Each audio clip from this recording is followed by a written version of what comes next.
It's that time of the year again. Apple is about to unveil the new iPhone family soon, and it's shaping up to be the biggest upgrade in years. A brand new camera system is coming, a next generation processor is coming, a redesign with some brand new materials is coming, also a new port, but along with that we might also see a new price. It might go up for the first time in 6 years. So what do we have in store? First, mark the date September 12th.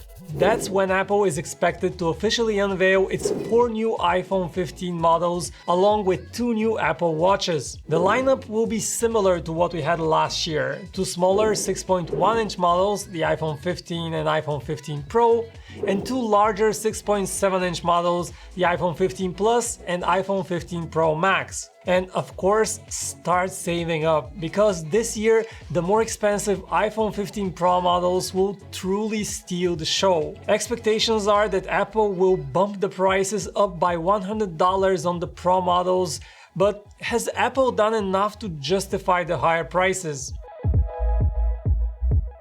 Hey everyone, I'm Vic with PhoneArena, and let's go over all the expected upgrades in this year's new iPhones. First, Apple is getting way ahead of the competition in performance with the world's first 3nm processor, the Apple A17 Bionic. These days phones are already fast enough, so usually we are not too hyped up about a new chip, but this one takes things to the next level, and Apple has also fully booked chipmaker TSMC, meaning that no other phones will be able to catch up for at least the next year. We even saw some very impressive leaked benchmark scores for this new chip, but take them with a grain of salt as the source is sketchy and they beat even the wildest expectations. Next up, we're expected to get some welcome upgrades to the camera system, and if you want to finally see a better iPhone camera that can really zoom in, the iPhone 15 Pro Max will give you just that. The new Pro Max will swap the familiar 3x zoom camera for a brand new periscope lens that would zoom to 5x or 6x natively.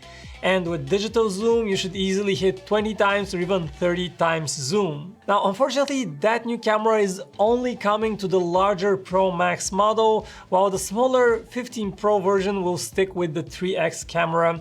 And you'll understand why when you see this picture.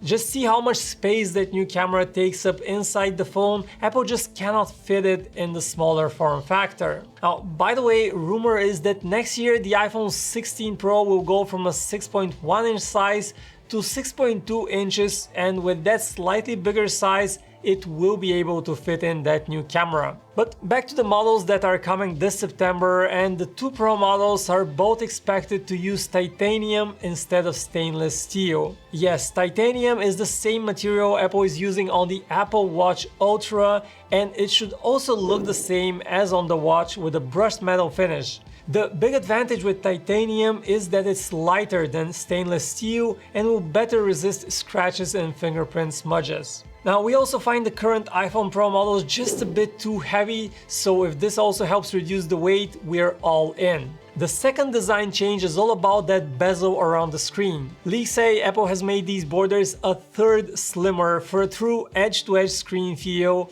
and rumors even say that these might be the thinnest bezels on any phone, period. And there is one more thing. That tiny mute switch on the side that has been on iPhone since the very first one, well, it's also going away on the iPhone 15 Pro models, replaced by a new programmable action button.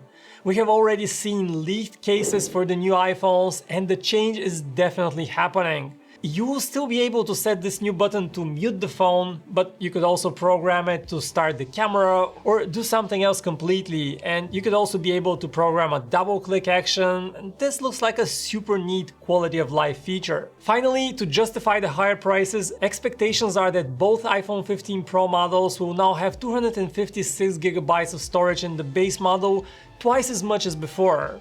And this makes sense for Apple considering how storage prices have dropped a bunch last year, and it's also possible for the Pro models you now have the choice of 256GB, 512GB, 1TB and a brand new 2TB option. And last but definitely not least, the Pro models might be easier to repair. Last year, iFixit showed how Apple had completely redesigned the inside of the iPhone 14, so it is much easier and Also much cheaper to replace a cracked back panel. The iPhone 14 Pro did not have this new internal redesign, so Apple charged you $550 for a back screen replacement compared to just $200 for the very same service on the non-Pro version. Well, the iPhone 15 Pro should now also get this internal redesign and save quite a lot of money for the clumsier of us. Alright, but what if you don't want to spend more than $1,000 on a new iPhone? The vanilla iPhone 15 and iPhone 15 Plus models are getting a few welcome improvements as well,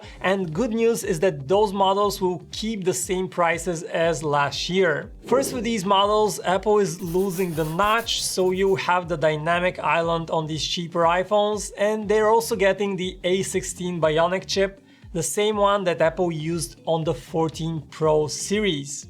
But the change that everyone will be buzzing about is the expectation that Apple will replace the Lightning port. All 4 iPhone 15 models should make the switch to a USB-C port thanks to European regulations aiming to reduce waste.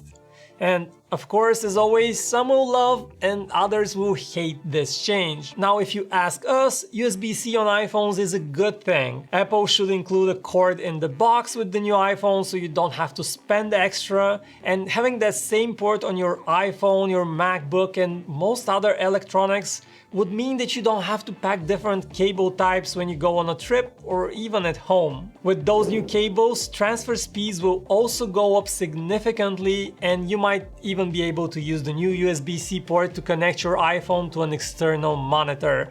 Well, but that one is a bit of a stretch and we're not sure if Apple will actually enable it. Now, if you watched closely so far, you probably noticed we haven't said a word about battery life. Hold your breath here. It's possible that the iPhone 15 series will deliver the biggest battery upgrade in years, but it's not certain.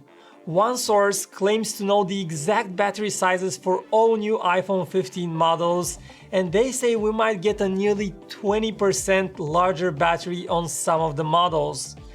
Just keep in mind that so far no other sources can confirm that, so you should very much take it with a grain of salt. With this in mind, here are the battery sizes on the iPhone 14 series, and here are the expected battery sizes on the iPhone 15 family.